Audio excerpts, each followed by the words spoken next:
momentos en la vida que te cambian para siempre. No los grandes momentos que uno planea, sino los pequeños, los inesperados, los que llegan disfrazados de una cena familiar un sábado por la noche. Yo nunca imaginé que una velada en un restaurante de lujo en el centro de Madrid se convertiría en la noche más importante de mi vida. Pero así fue. Y lo que ocurrió esa noche dejó a ciertas personas sin palabras, sin argumentos, y sobre todo, sin la arrogancia con la que habían llegado. Mi nombre es Elena Vidal. Tengo 62 años, aunque muchos me dan menos. Soy directora regional de operaciones de una empresa multinacional con sede en Madrid. Llevo casi 20 años en ese puesto. Firmo contratos millonarios, superviso equipos en 4 países, y tomo decisiones que afectan a miles de personas cada semana. Pero si me vieras por la calle, jamás lo adivinarías. Visto ropa sencilla. Llevo el mismo bolso de cuero desde hace años. Vivo en un piso modesto en el barrio de Carabanchel, el mismo piso donde crié a mi hijo Alejandro completamente sola. Y nunca, ni una sola vez, le dije a nadie cuánto ganaba. Ni siquiera a él. Alejandro tiene 34 años. Es un buen hombre, trabajador, honesto, con los pies en la tierra. Lo crié así a propósito. Desde que era pequeño, supo lo que era el esfuerzo, lo que costaba cada euro, lo que significaba ganarse las cosas con trabajo propio. Nunca le dejé depender de mí económicamente más de lo necesario. Quería que construyera su vida con sus propias manos, no sobre la sombra de mi cuenta bancaria. Hace 2 años, Alejandro se casó con Valeria. Una mujer inteligente, guapa, con una carrera en diseño de moda. Al principio me pareció bien. Pero con el tiempo empecé a notar algo. Ciertas miradas. Ciertas palabras dichas a medias. Ciertas actitudes que me hacían sentir que para la familia de Valeria, yo no era suficiente. No era el tipo de suegra que ellos habrían elegido. Todo explotó un jueves por la tarde cuando Alejandro me llamó con esa voz que yo conozco demasiado bien. La voz de alguien que pide un favor y ya sabe de antemano que le va a costar algo. Mamá, los padres de Valeria vienen a Madrid la semana que viene. Quieren conocerte. Vamos a cenar todos juntos el sábado. Hay un restaurante nuevo en el barrio de Salamanca, ya tienes reserva. Yo escuché con calma. Luego pregunté, con la misma calma, que les había contado de mí. Hubo un silencio demasiado largo. Pues, que trabajas en una oficina. Que vives sola. Que eres una mujer sencilla. No les di muchos detalles. Sencilla. Esa palabra se quedó flotando en el aire como una bofetada suave pero real. Mi propio hijo me había reducido a eso. Una mujer sencilla. Como si toda una vida de lucha, de sacrificio, de noches sin dormir estudiando con el dormido a mi lado, pudiera resumirse en ese adjetivo discreto y apagado. Colgué el teléfono. Me quedé mirando las paredes de mi salón. Los muebles viejos que llevo años sin cambiar porque nunca me ha importado aparentar. Los libros apilados en la estantería. El pequeño cuadro que me regaló Alejandro cuando tenía 10 años, pintado con témpera y mucho amor. Y en ese momento tomé una decisión. Si ellos esperaban encontrarse con una mujer sencilla, pobre, fácil de ignorar y de juzgar, yo les daría exactamente eso. Me vestiría como quien no tiene nada. Actuaría como quien no sabe nada. Y observaría. Porque en 20 años de reuniones de negocios, he aprendido algo muy importante. La gente revela quién es realmente cuando cree que no hay consecuencias. Cuando creen que están frente a alguien inferior. Cuando se sienten seguros en su superioridad. Yo quería ver sus caras verdaderas. Y estaba completamente segura de lo que iba a encontrar. El sábado llegué al restaurante en taxi.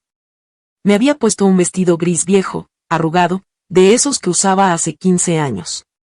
Zapatos planos desgastados. Sin joyas. Sin maquillaje apenas. El pelo recogido de cualquier manera. Parecía exactamente lo que querían que fuera. Y mientras cruzaba la puerta de aquel restaurante de lujo en la calle Serrano, con el corazón sereno y los ojos muy abiertos, supe que esa noche no iba a olvidarla nadie. Cuando entré al restaurante, el maitre me miró de arriba abajo con esa discreción entrenada que tienen los empleados de los sitios caros. Una discreción que en realidad no es tan discreta. Me sonrió con educación forzada y me acompañó hasta la mesa donde ya estaban todos sentados. Y lo que vi me preparó para todo lo que vendría después. Alejandro estaba de pie junto a la silla, con traje oscuro y expresión tensa. Me miró con los ojos muy abiertos cuando me vio llegar. Tragó saliva. Yo le sonreí con calma, como si no notara nada. Valeria, mi nuera, llevaba un vestido color crema con detalles dorados, el pelo liso cayendo perfecto sobre los hombros. Me dio 2 besos rápidos, fríos, casi mecánicos. Y luego me presentó a sus padres con una voz que sonaba más a disculpa que a presentación. Estos son mis padres. Magdalena y Rodrigo Fuentes. Magdalena Fuentes era una mujer de unos 65 años con el pelo teñido de negro azulado, recogido en un moño tenso. Llevaba un vestido verde esmeralda lleno de lentejuelas, collares de oro apilados en el cuello, anillos en casi todos los dedos. Era el tipo de mujer que entra a una habitación esperando que todos la miren. Y normalmente lo consigue. Su marido Rodrigo tenía un traje gris inmaculado, un reloj enorme en la muñeca, y esa expresión de quien lleva toda la vida convencido de que el mundo le debe algo. Me extendió la mano Magdalena. Un apretón corto, suave, casi de pena.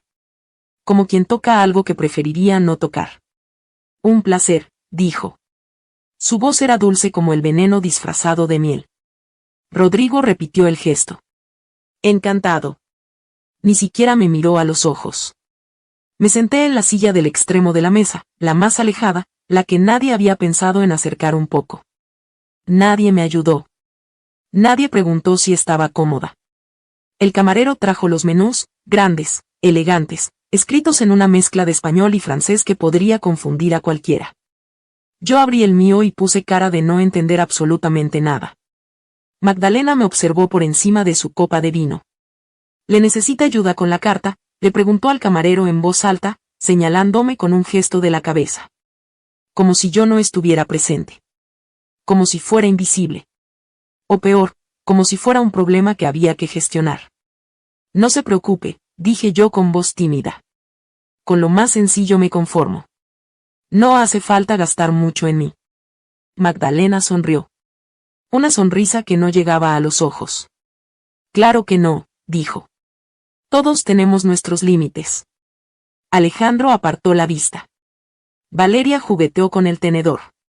Nadie dijo nada. La cena empezó y Magdalena tomó el control de la conversación como quien toma el control de una sala de reuniones. Habló del apartamento que tienen en Marbella, de los viajes que hacen 2 veces al año a París, de la boda de una sobrina a la que habían regalado un coche. Todo dicho mirándome de reojo, midiendo mi reacción, esperando que me impresionara. Yo asentía con la cabeza y decía cosas como que bonito o imagínese, con la voz pequeña de quien nunca ha salido de su barrio. Rodrigo mencionó que tenían propiedades en 3 ciudades. Que acababan de renovar el chalet de la sierra.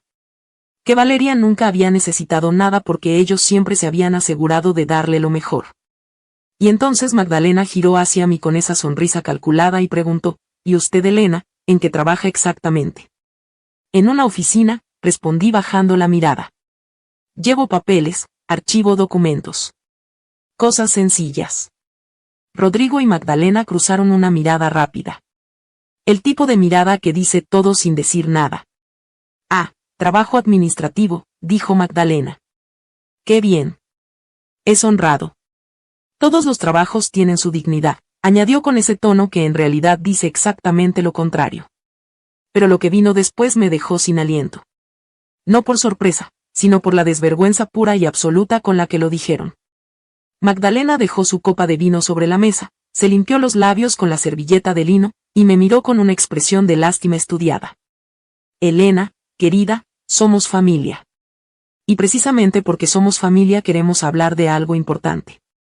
Alejandro es un buen chico. Valeria le quiere. Pero nosotros como padres siempre velamos por nuestra hija. Y nos preocupa su situación. Mi situación, repetí suavemente. Sí, continuó ella. Vivir sola, con un sueldo limitado, a su edad, eso es una carga. No para usted, claro. Sino para Alejandro. Un hijo siempre se preocupa por su madre. Y esa preocupación puede afectar a un matrimonio. Sentí como el aire de la mesa se volvía más denso. Alejandro tenía los puños cerrados bajo la mesa. Valeria miraba su plato como si quisiera desaparecer dentro de él. Y yo seguí sonriendo. porque todavía no era el momento. Todavía no. Lo que Magdalena dijo a continuación fue tan calculado, tan frío, tan absolutamente desprovisto de humanidad, que durante un segundo pensé que lo había imaginado. Pero no. Lo dijo. Con esa sonrisa suave y esos ojos de hielo que nunca dejaban de evaluar. Rodrigo y yo hemos pensado en algo, dijo ella, colocando las manos sobre la mesa con una elegancia teatral. Podríamos ayudarla económicamente. Una pequeña cantidad mensual. Algo que le permita vivir con más tranquilidad sin que Alejandro tenga que preocuparse. Obviamente sería algo modesto. No podemos hacer milagros. Pero sería un apoyo. Me quedé en silencio. Esperando. Porque sabía que lo peor aún no había llegado. Y a cambio, continuó Magdalena bajando un poco la voz como si estuviera siendo generosa con un secreto, solo le pediríamos que respetara el espacio de Alejandro y Valeria. Que no los busque tanto. Que les deje construir su vida sin interferencias. Que se mantenga discreta. Discreta. Ahí estaba. La palabra real detrás de toda esa amabilidad envenenada. Querían comprarme. Querían pagarme para que desapareciera de la vida de mi propio hijo. Para que no los avergonzara con mi pobreza fingida, con mis zapatos gastados, con mi bolso viejo. Para que la pobre suegra sin recursos no empañara la imagen perfecta que ellos habían construido alrededor de su hija. Alejandro se levantó a medias de la silla. Mamá, no tienes que. Magdalena le cortó con un gesto de la mano. Déjanos hablar como adultos, Alejandro. Tu madre entiende. ¿Verdad, Elena? Todos me miraron. Rodrigo con arrogancia. Magdalena con expectativa. Valeria con vergüenza. Alejandro con desesperación. Y yo tomé la servilleta de lino, me limpié los labios despacio, bebí un sorbo de agua, y dejé que el silencio creciera durante unos segundos que parecieron eternos. Porque lo que iba a ocurrir a continuación iba a cambiar todo. ¿Cuánto? Pregunté con voz tranquila. ¿Cuánto exactamente consideran una ayuda modesta? Magdalena parpadeó. Bueno, estábamos pensando en unos 500 euros al mes. 600 quizás, dependiendo. Asentí despacio. 600 euros al mes para desaparecer de la vida de mi hijo. Y la ayuda que le dieron con el piso cuando se casaron, ¿cuánto fue eso? Magdalena sonrió con orgullo involuntario. 40.000 euros. La entrada completa. 40.000, repetí. Y la luna de miel que pagaron, 3 semanas por Europa, ¿eso cuánto costó? Rodrigo respondió esta vez. Unos 18.000. Pero cuando quieres lo mejor para tu hija no miras el precio. Claro, dije yo. Cuando quieres lo mejor no miras el precio. Entonces les hago una pregunta, Magdalena. Todo ese dinero que invirtieron en Alejandro y Valeria, les compró respeto de verdad. Les compró amor genuino. O solo compró obediencia. El ambiente cambió en décimas de segundo. Como cuando el cielo se pone verde antes de una tormenta. Magdalena dejó de sonreír. Rodrigo frunció el ceño. Valeria contuvo la respiración. No sé a qué viene eso, dijo Magdalena con voz tensa. Viene a esto, respondí. Y mi voz ya no era tímida. Ya no era pequeña. Era la voz que uso en las salas de juntas cuando alguien intenta engañarme en un contrato. Clara. Firme. Sin margen para la duda. Llevan toda esta noche hablando de dinero. De lo que tienen. De lo que gastan. De lo que valen. Pero no me han preguntado ni una sola vez cómo estoy. Si soy feliz. Si necesito compañía. Solo han calculado mi valor, y según sus cálculos salgo a 600 euros al mes. Magdalena abrió la boca. Yo no he dicho eso. Si lo ha dicho, la interrumpí. Cada comentario sobre mi ropa, sobre mi trabajo, sobre mi piso, sobre mi sueldo. Cada mirada que han cruzado entre ustedes. Cada palabra envuelta en falsa compasión. Todo eso lo ha dicho. Rodrigo golpeó la mesa suavemente con los nudillos. Creo que está malinterpretando las intenciones de mi esposa. Lo miré directamente. ¿Y cuáles son sus intenciones, Rodrigo? Humillarme con elegancia. Ofrecerme limosna para que me esfume. Asegurarse de que la suegra pobre no arruiné la imagen de su hija perfecta. No respondió. Nadie respondió. Me recosté en la silla. Cambié por completo mi postura. No más encogimiento. No más timidez. Y entonces lo dije. Lo que llevaba toda la noche guardando como una carta en la manga, esperando el momento exacto. Hace 40 años yo tenía 23 años, un sueldo mínimo, un cuarto de alquiler, y un hijo recién nacido sin padre. Mi familia me dio la espalda. Estaba completamente sola. Trabajé 12 horas diarias. Estudié de noche en la biblioteca pública. Aprendí sola contabilidad, gestión, finanzas, dirección de equipos. Subí desde auxiliar administrativa hasta coordinadora, desde coordinadora hasta directora de área, desde directora de área hasta donde estoy hoy. Magdalena me miraba sin parpadear. ¿Y dónde está hoy exactamente?, preguntó Rodrigo con un tono que todavía intentaba ser condescendiente pero ya empezaba a temblar por los bordes. Soy directora regional de operaciones de una multinacional. Superviso 4 países. Gestiono presupuestos de cientos de millones de euros. Y llevo casi 20 años ganando 40.000 euros al mes. El silencio que siguió fue absoluto. Como si alguien hubiera apagado el sonido del restaurante entero. Alejandro dejó caer el tenedor.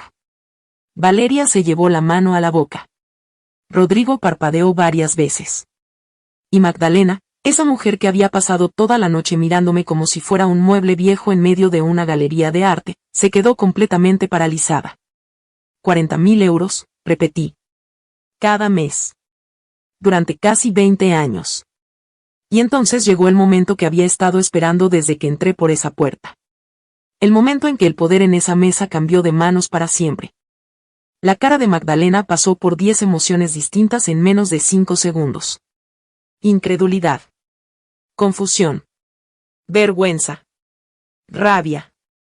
Y finalmente, algo que yo nunca esperé ver en una mujer como ella. Miedo. Miedo real. El tipo de miedo que siente alguien cuando se da cuenta de que ha cometido un error irreparable y ya no hay manera de desdecirse. Eso es imposible, dijo por fin. Si ganara tanto dinero, Alejandro lo sabría. Viviría diferente. Usted no puede ganar eso viviendo en Carabanchel con ese bolso. Me le quedé mirando unos segundos sin decir nada. Y luego sonreí. La primera sonrisa real que había esbozado en toda la noche. Precisamente, dije. Eso es lo que quería que pensara todo el mundo. Porque el dinero de verdad no necesita anunciarse. El dinero de verdad no lleva lentejuelas a cenar. El dinero de verdad no necesita que nadie lo vea para existir. Rodrigo carraspeó. Intentó recuperar el control de la situación con esa autoridad de hombre acostumbrado a que le escuchen. Aún así, vino usted aquí engañándonos. Fingió ser lo que no es.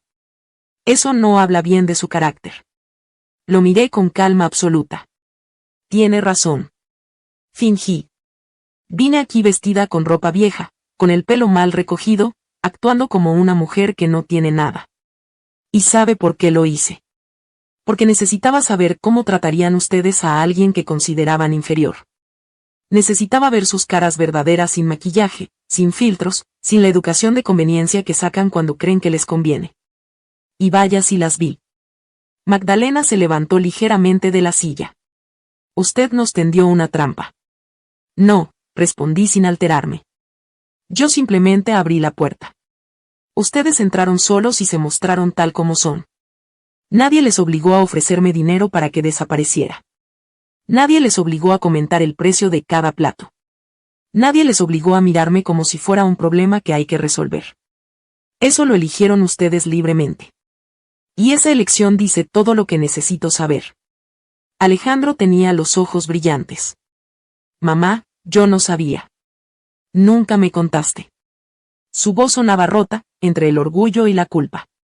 Lo sé, hijo, dije volviéndome hacia él por un momento. Y lo hice a propósito. Porque quería que creciera sabiendo lo que vale el esfuerzo, no lo que vale una herencia. Quería que fueras un hombre, no un heredero. Y lo conseguí. Valeria lloraba en silencio con la cabeza agachada. Sus lágrimas eran reales, eso lo noté. No eran las lágrimas de alguien que ha perdido una batalla. Eran las lágrimas de alguien que acaba de ver algo que no puede volver a ver. Magdalena volvió a sentarse. Su postura ya no era la de una reina en su trono. Era la de alguien que acaba de descubrir que el trono era de cartón. Intentó un último movimiento. Elena, entiendo que se ha sentido ofendida. Quizás nos expresamos mal. Quizás las formas no fueron las correctas. Pero somos familia. Podemos superar esto. Podemos empezar de nuevo. La miré en silencio durante un momento largo. Luego abrí mi bolso viejo, ese bolso que había sido objeto de sus miradas despectivas durante toda la noche, y saqué una tarjeta. Negra. Brillante. Con mi nombre grabado en letras plateadas. Elena Vidal Moreno. Directora Regional de Operaciones. La puse sobre el mantel blanco frente a Magdalena. Ella la miró. La reconoció de inmediato. Sus ojos se abrieron apenas 1 milímetro más de lo normal, pero yo lo vi. Vi el momento exacto en que entendió lo que significaba esa tarjeta y lo que significaba todo lo que había ocurrido esa noche. Invito yo a la cena, dije. Considérenlo un detalle de cortesía de parte de la suegra pobre e ingenua. Rodrigo intervino con lo poco que le quedaba de orgullo. No necesitamos su dinero. Lo sé, respondí. Igual que yo no necesitaba el suyo. Pero usted me lo ofreció de todas formas. Así que tome esto como lo que es. Un recordatorio de que las apariencias engañan. Y de que nunca se sabe quién está sentado al otro lado de la mesa. El camarero se acercó discretamente con la cuenta. Rodrigo, con un gesto que intentaba recuperar autoridad, sacó su cartera y puso una tarjeta dorada sobre la bandejita de cuero. El camarero se alejó. Nadie habló durante esos minutos de espera. La tensión era tan densa que se podía cortar con el cuchillo de la mantequilla. Entonces el camarero regresó. Se acercó a Rodrigo con una expresión cuidadosamente neutral entrenada para no mostrar incomodidad. Disculpe, señor. La tarjeta ha sido denegada. Rodrigo parpadeó. ¿Cómo dice? Denegada, repitió el camarero en voz baja. Si desea puede intentar con otra. Magdalena se giró hacia su marido con los ojos muy abiertos. Rodrigo sacó otra tarjeta de su cartera con dedos que ya no estaban tan seguros. El camarero se fue. Volvió 2 minutos después. La misma respuesta. Denegada también. Rodrigo se puso de pie bruscamente. Voy a llamar al banco ahora mismo. Esto es un error del sistema. Salió hacia la entrada del restaurante con el teléfono en la mano y la dignidad tambaleándose. Magdalena se quedó sentada. Sola con su vestido de lentejuelas y sus collares de oro y toda esa riqueza exhibida que de repente parecía un disfraz. Exactamente igual que el mío. Solo que el suyo no era voluntario. No se preocupe, dije con total tranquilidad. Estas cosas pasan cuando se viaja. Los bancos bloquean las cuentas por seguridad. Es normal. Ella me miró. Y en sus ojos ya no había superioridad. Había algo mucho más interesante. Había humillación. La humillación silenciosa y profunda de quien ha pasado toda una noche midiendo el valor de los demás con dinero, y ahora descubre que es precisamente el dinero lo que le ha fallado a ella delante de todos. Saqué mi cartera. La misma cartera vieja de siempre. Y dentro, junto a los billetes ordenados y una foto pequeña de Alejandro de niño, estaba mi segunda tarjeta. No la corporativa. La personal. Transparente, de metal pesado, con mi nombre grabado con una precisión que solo tienen las tarjetas que muy poca gente en este país posee. La puse sobre la mesa sin decir nada. Valeria la reconoció antes que nadie. Susurró algo inaudible. Alejandro se inclinó a mirarla y cerró los ojos un momento como si estuviera procesando todo de nuevo desde el principio. Magdalena la tocó con la yema del dedo índice. Como si necesitara confirmar que era real. Era real. Todo era absolutamente real. Y lo mejor de la noche todavía estaba por llegar. El camarero tomó mi tarjeta con una delicadeza que no había tenido con ninguna otra durante toda la noche. Regresó en menos de 2 minutos con una sonrisa discreta y un recibo impreso con precisión. Todo en orden, señora Vidal. Gracias por elegirnos. Me devolvió la tarjeta con las 2 manos, como se hace con las cosas que merecen respeto. Rodrigo volvió a la mesa en ese momento exacto. Llegó con el teléfono en la mano y la cara de alguien que acaba de recibir noticias que no esperaba. Se quedó parado al ver el recibo sobre la mesa. Miró a su mujer. Miró la tarjeta que yo guardaba tranquilamente en mi cartera vieja. Y no dijo nada. Por primera vez en toda la noche, Rodrigo Fuentes no tenía absolutamente nada que decir. Me levanté de la silla despacio. Me coloqué el bolso en el hombro.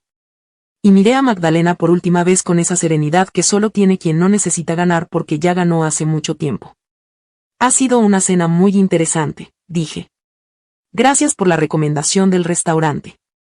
Y gracias sobre todo por mostrarme con tanta claridad quiénes son. Me han ahorrado años de dudas. Magdalena abrió la boca. La cerró. La volvió a abrir. Usted no puede simplemente marcharse después de todo esto. Somos la familia de Valeria. Tendremos que vernos en cumpleaños, en navidades, en reuniones familiares. No puede tratarnos así y actuar como si nada. Tiene razón, respondí. Nos veremos. En cumpleaños, en navidades, en todas esas ocasiones que la familia reúne. Pero ahora me verán de otra manera. Ya no soy la suegra pobre que pueden ignorar. Ahora saben quién soy. Y cada vez que me vean entrar por una puerta, recordarán esta noche. Recordarán cada palabra que dijeron. Y tendrán que vivir con eso. Me giré hacia Valeria. Ella tenía los ojos rojos e hinchados pero me sostuvo la mirada. Y en esa mirada había algo que no había visto antes en ella. Vi vergüenza genuina. No la vergüenza de quien ha sido descubierto, sino la vergüenza más honesta y difícil de quien reconoce que estuvo callada cuando no debía estarlo. Valeria, le dije con voz suave. Tú no eres tus padres. Eso lo decides tú cada día con cada decisión que tomas. No te lo olvides. Ella asintió con la cabeza. Una lágrima le cayó por la mejilla sin que intentara detenerla. Alejandro me acompañó hasta la puerta del restaurante. Afuera el aire de Madrid olía a noche de verano, a ciudad viva, a libertad. Me tomó del brazo antes de que pudiera llamar a un taxi. Mamá, ¿por qué nunca me lo dijiste? Su voz era baja, casi un susurro. ¿Por qué me dejaste pensar durante todos estos años que eras una empleada más, que vivías justa, que necesitabas cuidado? Porque te quería libre, le respondí. Libre de crecer sin red. Libre de equivocarte sin rescate. Libre de construir algo tuyo de verdad, algo que nadie pudiera quitarte porque fuera tuyo desde los cimientos. Si hubieras sabido lo que yo tenía, habrías crecido mirando hacia atrás en lugar de hacia adelante. Y tú mereces mirar hacia adelante. Alejandro me abrazó. Un abrazo largo, fuerte, de los que no necesitan palabras porque las palabras nunca serían suficientes. Sentí como le temblaban los hombros levemente. Mi hijo grande, mi hijo serio, mi hombre hecho a sí mismo, llorando en silencio en una acera de la calle Serrano. Perdóname, murmuró. Perdóname por no haberlo visto. Por haberme avergonzado de ti alguna vez. Por haber dejado que esta noche ocurriera. No hay nada que perdonar, le dije separándome un poco para mirarle a la cara. Tú me invitaste porque querías que nos conociéramos. Eso es amor. Lo que ocurrió dentro es responsabilidad de ellos, no tuya. Y un poco mía también, porque yo elegí el camino que elegí. Pero no me arrepiento. Ni de un solo minuto. Me subí al taxi que había parado en la acera. Alejandro cerró la puerta y se quedó de pie en la calle mirándome mientras el coche arrancaba. Le vi hacerse pequeño en la ventanilla trasera hasta que la curva de la calle se lo llevó. Cerré los ojos. Respiré despacio. 3 días después llamaron a mi puerta a las 5 de la tarde. Era Valeria. Sin tacones. Sin joyas. Sin el escudo de la ropa perfecta que siempre llevaba como armadura. Solo ella, con unos vaqueros, una camiseta sencilla, y una expresión de alguien que ha pasado 72 horas sin dormir bien porque tiene cosas importantes que pensar. La dejé pasar. Le hice un café. Y escuché.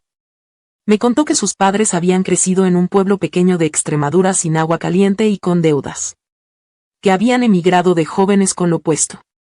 Que habían construido todo desde cero con un sacrificio que nadie les podía quitar.